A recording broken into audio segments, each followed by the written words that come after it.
नमस्कार दोस्तों, स्वागत है आप सभी का आज की इस वीडियो में। हम पढ़ रहे हैं कॉम्पिटिटिव एग्ज़ाम के लिए हिंदी का पूरा सिलेबस और आज की इस वीडियो में हम पढ़ने वाले हैं विशेषण के बारे में।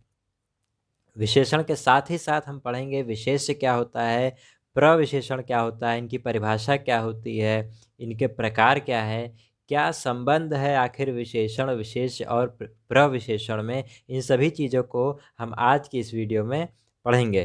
तो चलिए ज़्यादा देर ना करते हुए वीडियो को शुरू करते हैं। तो सबसे पहले जानते हैं विशेषण क्या है। विशेषण शब्द का शाब्दिक अर्थ है विशेषता उत्पन्न करने वाला, यानी विशेषण शब्द का मतलब होता है वह शब्द जो विशेषता उत्पन्न करे। इसकी परिभाषा क्या है? जो शब्द संज्ञा और सर्वनाम की विशेषता, गुण, दोष, भाव, संख्या, परिमाण आदि बताते हैं उसे विशेषण कहते हैं। यानी जो शब्द संज्ञा और सर्वनाम की विशेषता, जो शब्द संज्ञा और सर्वनाम की विशेषता बताते हैं उन्हें हम विशेषण कहते हैं। लेकिन विशेषता का मतलब क्या है? यहाँ विशेषता का मतलब सिर्फ अच्छी बात से नहीं है। यानी यहाँ विशेषता का यह मतलब नहीं है कि संज्ञा या सर्वनाम के बारे में सिर्फ अच्छी बात बताए। यहाँ विशेषता का मतलब है संज्ञा या सर्वनाम का गुण, दोष, भाव, संख्या या परिमाण इत्यादि कुछ भी बताया जाए उसे हम विशेषता कहेंगे। इस परिभाषा के अनुसार संज्ञा या सर्वनाम का गुण, दोष, भाव, संख्या, परिमाण कुछ भी हो उसे हम विशेषता कहेंगे। यानी इस हिसाब से संज्ञा और सर्वनाम के गुण, दोष, भाव, संख्या, परिमाण आदि बताने वाले शब्दों को हम विशेषण कहते हैं। इसके बाद विशेषण एक विकारी शब्द होता है। तो विकारी शब्द क्या होता है ये मैंने शब्द भेद वाले वीडियो में बताया है। अगर आपने वीडियो नहीं देखा है तो जाकर के देख लीजिए। फिलहाल मैं संक्षेप में ये बता देता हूँ कि विकारी शब्द वह शब्द होता है जिसमें लिंग, वचन और कारक के हिसाब से परिवर्तन हो जाता है। अब इसको एक उदाहरण से समझते हैं कि विशेषण होता क्या है। जैसा कि हमने परिभाषा में पढ़ा है, गुण, दोष, भाव, संख्या आदि बताने वाले शब्द को विशेषण कहते हैं। तो बड़ा, काला, लंबा, दयालु, भारी, सुंदर, कायर, टेढ़ा-मेढ़ा, एक, दो, वीर, गोरा, अच्छा, ये सभी शब्द ऐसे हैं जो कि या तो किसी चीज़ का गुण बता रहे होंगे या दोष बता रहे होंगे या भाव या संख्या या परिमाण, किसी न किसी चीज़ को ये बता रहे होंगे, ये उसकी विशेषता को बता रहे हैं, इसीलिए ये शब्द विशेषण शब्द कहलाते हैं। अब देखते हैं इनका वाक्य में प्रयोग कैसे किया जाता है। जैसे मोहन एक अच्छा लड़का है। यानी यहाँ पर जो अच्छा शब्द है, ये इस लड़के की विशेषता बता रहा है कि मोहन एक अच्छा लड़का है। यानी लड़का है तो कैसा है? अच्छा है। यानी इस लड़के शब्द की विशेषता को बताने का काम कर रहा है ये अच्छा शब्द, इसलिए ये अच्छा शब्द ही विशेषण है। उसी तरह टोकरी में मीठे आम हैं, यानी इस आम की विशेषता को बताने का काम कर रहा है मीठा शब्द। आम कैसा है? मीठा है, इसलिए ये मीठा शब्द क्या है? विशेषण है। उसी तरह सीता सुंदर है, ये सुंदरता, सीता की सुंदरता को बताने का काम कर रहा है ये सुंदर शब्द, यानी ये सुंदर शब्द ही विशेषण है। किसके बारे में बता रहा है? सीता के बारे में। तो यहाँ पर हमें इन तीनों उदाहरण में से तीसरा उदाहरण थोड़ा सा अलग मिलेगा, क्योंकि इन दो उदाहरण में हमने ये देखा कि विशेषण शब्द पहले है और जिसकी विशेषता बताई जा रही है वो बाद में है। लेकिन तीसरे उदाहरण में जिसकी विशेषता बताई जा रही है वो पहले है और विशेषण शब्द बाद में है। इससे ये पता चलता है कि विशेषण शब्द आगे भी हो सकता है और पीछे भी हो सकता है, जिसके बारे में विशेषता वह बता रहा है। अब देखते हैं कि विशेष्य क्या होता है। देखिए, विशेषण द्वारा जिसकी विशेषता बताई जाती है उसे हम विशेष्य कहते हैं। अर्थात संज्ञा और सर्वनाम की विशेषता बताई जाती है उसे विशेष कह जिस संज्ञा और सर्वनाम की विशेषता बताई जाती है उसे हम विशेष्य कहते हैं। देखिए, विशेषण द्वारा जिसकी विशेषता बताई जाती है उससे हम विशेष्य कहते हैं। इसको सीधा उदाहरण से समझते हैं, पिछले ही उदाहरण से समझते हैं।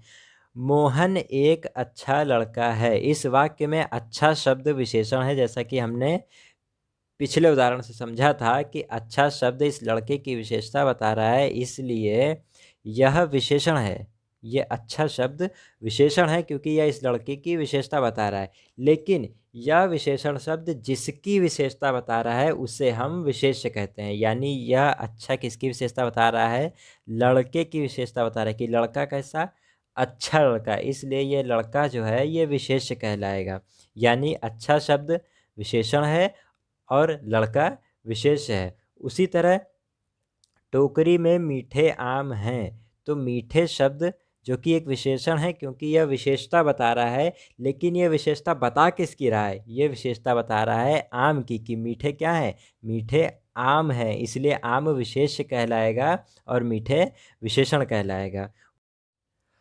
उसी तरह सीता सुंदर है में सुंदर शब्द विशेषता बताने का काम कर रहा है, इसलिए यह विशेषण कहलाएगा। और यह विशेषण किसकी विशेषता बता रहा है? तो यह सीता की विशेषता बता रहा है, सीता के बारे में बस बता रहा है, इसलिए सीता जो है वो विशेष्य बन जाएगा।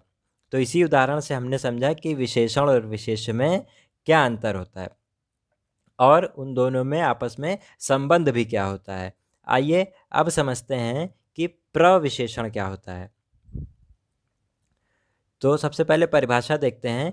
जिन शब्दों से विशेषण की विशेषता का पता चलता है उन्हें प्रविशेषण कहते हैं। यानी अभी तक हमने दो चीज़ें समझी थी, एक विशेषण, दूसरा विशेष्य। पहला शब्द जो विशेषता बताने का काम करता है वो विशेषण कहलाता है। दूसरा शब्द जिसकी विशेषता बताई जाती है वो विशेषण विशेष्य कहलाता है। अब हम तीसरी चीज़ ये समझेंगे, हम एक ऐसा विशेषण समझेंगे जो विशेषण की ही विशेषता बताने का काम करेगा। इसको उस उदाहरण के माध्यम से हम ज़्यादा बेहतर तरीके से समझ सकते हैं। जैसे पिछला वाक्य था, मोहन अच्छा लड़का है। इसको भूल जाते हैं थोड़ी देर के लिए। पिछला वाक्य था, मोहन अच्छा लड़का है, तो उसमें अच्छा शब्द विशेषता बताने का काम कर रहा था, इसलिए वह विशेषण था। लड़का शब्द की विशेषता बताई जा रही थी, इसलिए वह विशेष्य था।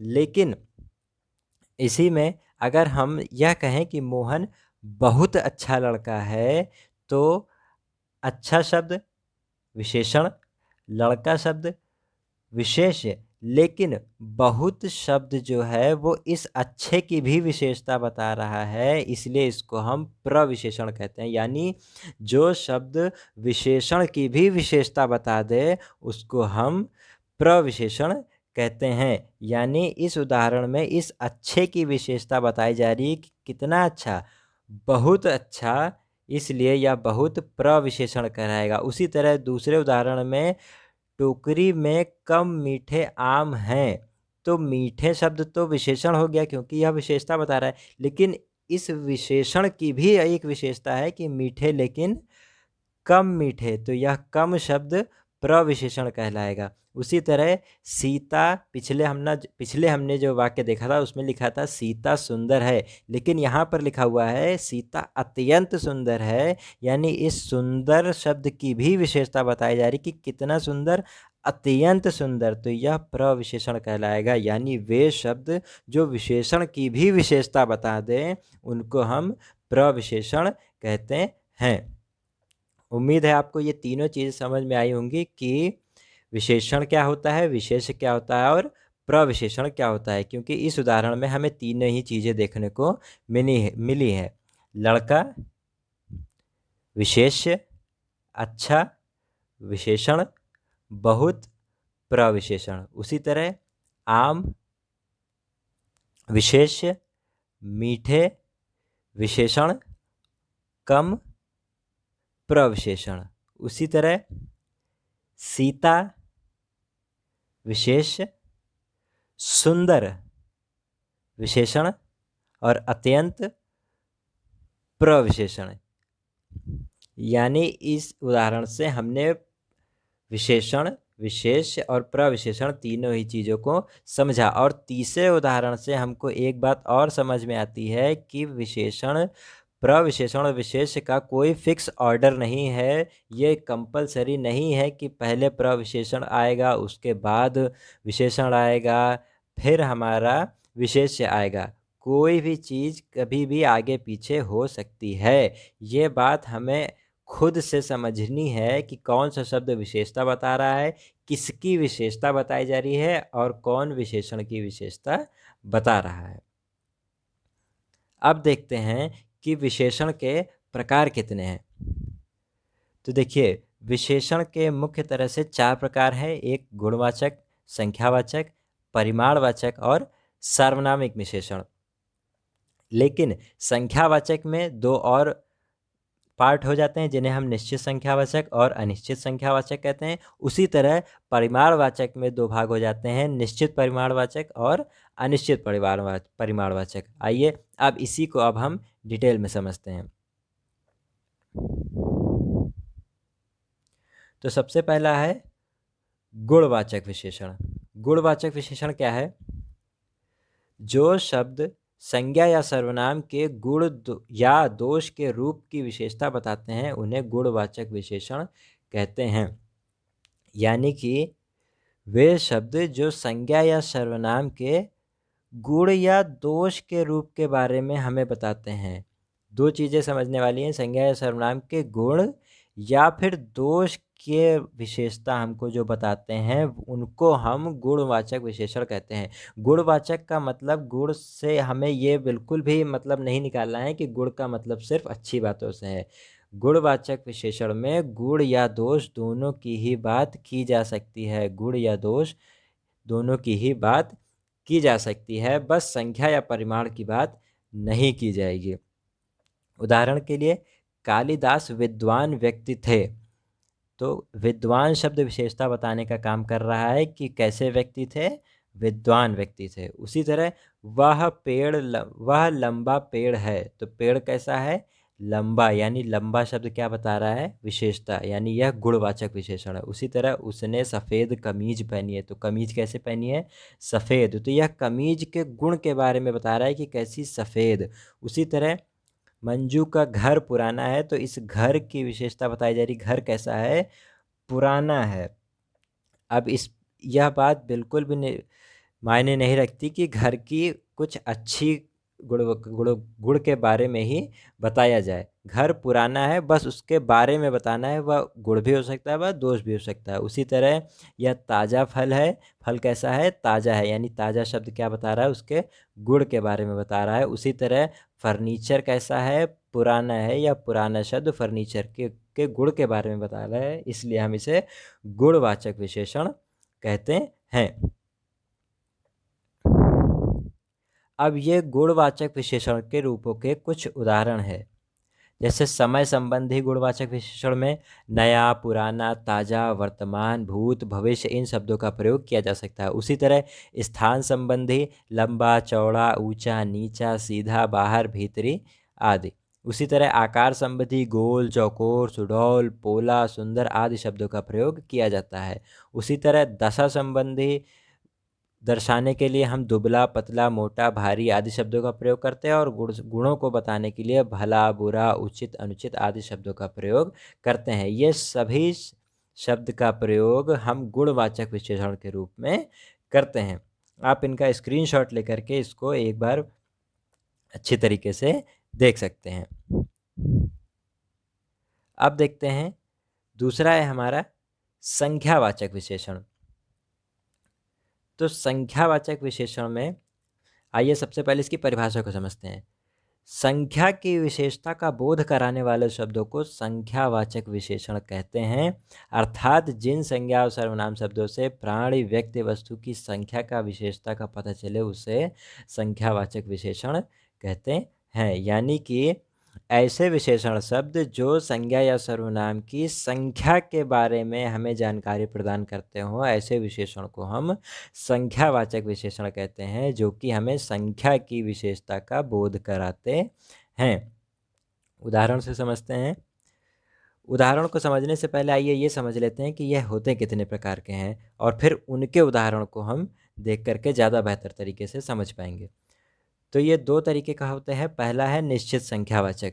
तो जिन संज्ञा सर्वनाम शब्दों से किसी प्राणी, व्यक्ति, वस्तु आदि की संख्या का निश्चित ज्ञान हो उसे निश्चित संख्यावाचक कहते हैं। यानी कि हमें जिन शब्दों से यह स्पष्ट हो जाता है कि संख्या कितनी है, उसको हम निश्चित संख्यावाचक विशेषण में रखते हैं। यानी वे विशेषण शब्द जो संख्या बताते हैं और निश्चित और स्पष्ट संख्या बताते हैं, उन्हें हम निश्चित संख्यावाचक विशेषण कहते हैं। जैसे उदाहरण के लिए 20 लोग बाजार गए, तो लोग के बारे में विशेषता बता रहा है कि लोग कितने, 20।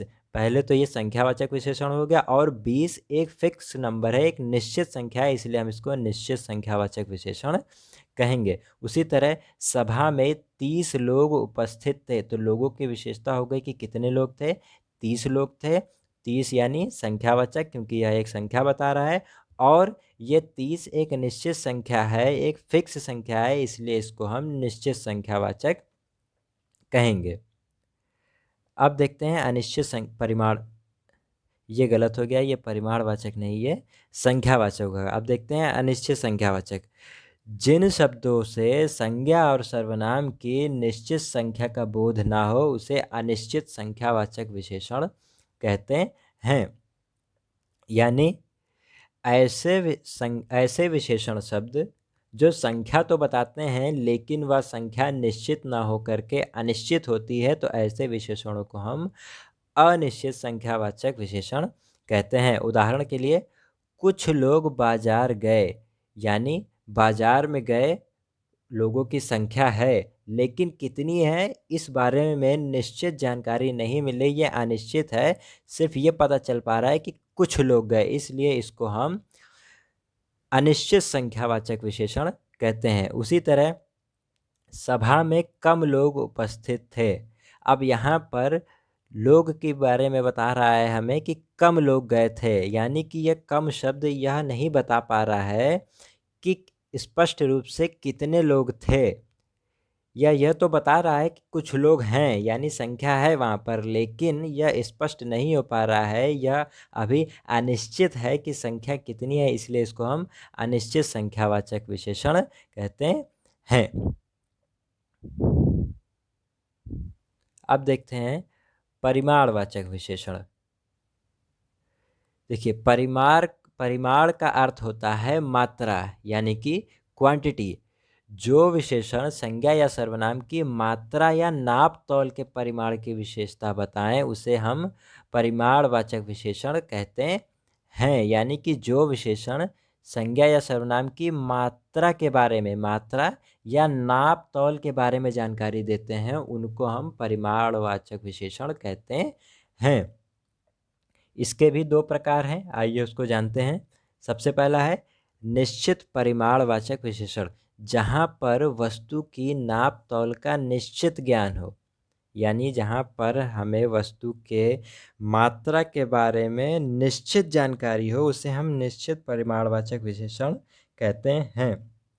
उदाहरण के लिए बाजार से 10 किलो आलू ले आओ, यानी इस आलू के बारे में बताया जा रहा है कि कितना लाना है, 10 किलो, यानी 10 किलो एक निश्चित संख्या है, इसको हम आराम से नाप सकते हैं, इसलिए इसको हम निश्चित परिमाणवाचक विशेषण कहते हैं। उसी तरह मोहन ने 1 एकड़ ज़मीन दान में दे दी, तो इस ज़मीन के बारे में बताया जा रहा है कि कितनी दे दी, 1 करोड़ दे दी, ये भी परिमाण को बता रहा है। और ये 1 करोड़ एक माफ़ कीजिएगा, 1 करोड़ नहीं, 1 एकड़ है, तो कितनी ज़मीन दे दी, 1 एकड़ ज़मीन दे दी, इसलिए यह एक निश्चित परिमाण है, एक निश्चित मात्रा है, इसीलिए इसको हम निश्चित परिमाणवाचक विशेषण कहते हैं।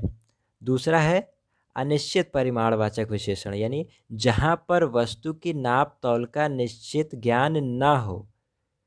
निश्चित परिमाणवाचक में हमें वस्तु की नाप तौल का एक निश्चित ज्ञान था, यानी 10 किलो, 1 एकड़, 5 लीटर, 15 किलो। यहाँ पर एक निश्चित परिमाण होता है, एक निश्चित मात्रा होती है, लेकिन अनिश्चित परिमाणवाचक में नाप तौल का निश्चित ज्ञान नहीं होता है, उसे हम अनिश्चित परिमाणवाचक विशेषण कहते हैं। जैसे भिखारी को थोड़ा आटा दे दो। अब यहाँ पर कोई निश्चित परिमाण नहीं है कि 1 किलो, आधा किलो या 250 ग्राम आटा दे दो। सिर्फ कह दिया गया है थोड़ा दे दो, यानी इसका कोई निश्चित परिमाण नहीं है, ये अनिश्चित है, इसलिए इसको हम अनिश्चित परिमाणवाचक विशेषण कहते हैं। उसी तरह बहुत सारा दूध जमीन पर गिर गया। अब दूध गिर गया, लेकिन कितना गिर गया? बहुत सारा। अब बहुत सारा से स्पष्ट नहीं हो पा रहा है कि 1 लीटर, 2 लीटर, 5 लीटर, 10 लीटर कितना गिरा है। यानी कि ये बहुत सारा शब्द भी एक अनिश्चित है संख्या को बता रहा है या अनिश्चित परिमाण को बता रहा है, इसलिए हम इसको अनिश्चित परिमाणवाचक विशेषण कहते हैं। अगला है सार्वनामिक विशेषण या संकेतवाचक विशेषण। जो सर्वनाम संज्ञा या अथवा सर्वनाम की विशेषता की ओर संकेत करते हैं, सार्वनामिक विशेषण भी कहते हैं। जो सर्वनाम विशेषण के रूप में प्रयुक्त होते हैं, संज्ञा से पहले लगकर संज्ञा की विशेषता की तरफ संकेत करें, उन्हें संकेतवाचक विशेषण या सार्वनामिक विशेषण कहते हैं। यानी कि यहाँ पर हमें दो बातें समझ में आ रही कि जो सर्वनाम विशेषण के रूप में प्रयुक्त होते हैं, यानी पहली चीज़, यहाँ पर जो शब्द विशेषण के रूप में प्रयोग किए जाएंगे वो सर्वनाम होंगे। पहली चीज़ ये कि जो भी विशेषण के रूप में प्रयोग किए जाने वाले शब्द होंगे वो सर्वनाम होंगे। दूसरी चीज़, ये संज्ञा से पहले लगकर संज्ञा की विशेषता की तरफ संकेत करेंगे। यानी दो बातें हमें समझनी है कि यहाँ पर जो भी शब्द विशेषण के रूप में इस्तेमाल होगा, पहली चीज़ कि वह सर्वनाम होगा, और दूसरी चीज़ वो संज्ञा से पहले लगकर संज्ञा की विशेषता के बारे में बताएगा। यानी यहाँ पर एक सर्वनाम होगा जो कि विशेषण के रूप में कार्य करेगा, इसलिए हम इसे सार्वनामिक विशेषण का नाम देते हैं। अब इसको उदाहरण से समझेंगे तो बहुत अच्छे से स्पष्ट होगा। जैसे मेरी पुस्तक, कोई बालक, वह लड़का, वह लड़की। इसे वाक्य समझते हैं। जैसे यह लड़का क्रिकेट खेलता है। जैसे कि लड़का इस वाक्य में एक संज्ञा है, तो इसमें दो बातें हमने समझी थी कि विशेषण के रूप में सर्वनाम का प्रयोग होगा और वह संज्ञा से पहले लगकर विशेषता बताएगा। तो यानी यहाँ पर यह शब्द, यह जो कि एक सर्वनाम है, इसका प्रयोग विशेषण के रूप में किया जा रहा है, और यह संज्ञा के पहले, यानी यह लड़का, लड़का एक संज्ञा है, उसके पहले लग गया है यह। तो यह शब्द इस लड़के के बारे में बता रहा है कि क्रिकेट खेलता है, लेकिन कौन लड़का क्रिकेट खेलता है? यह लड़का। यानी यह शब्द विशेषण के रूप में कार्य कर रहा है इस लड़के के लिए। उसी तरह इस कबूतर को पिंजरे से निकालो।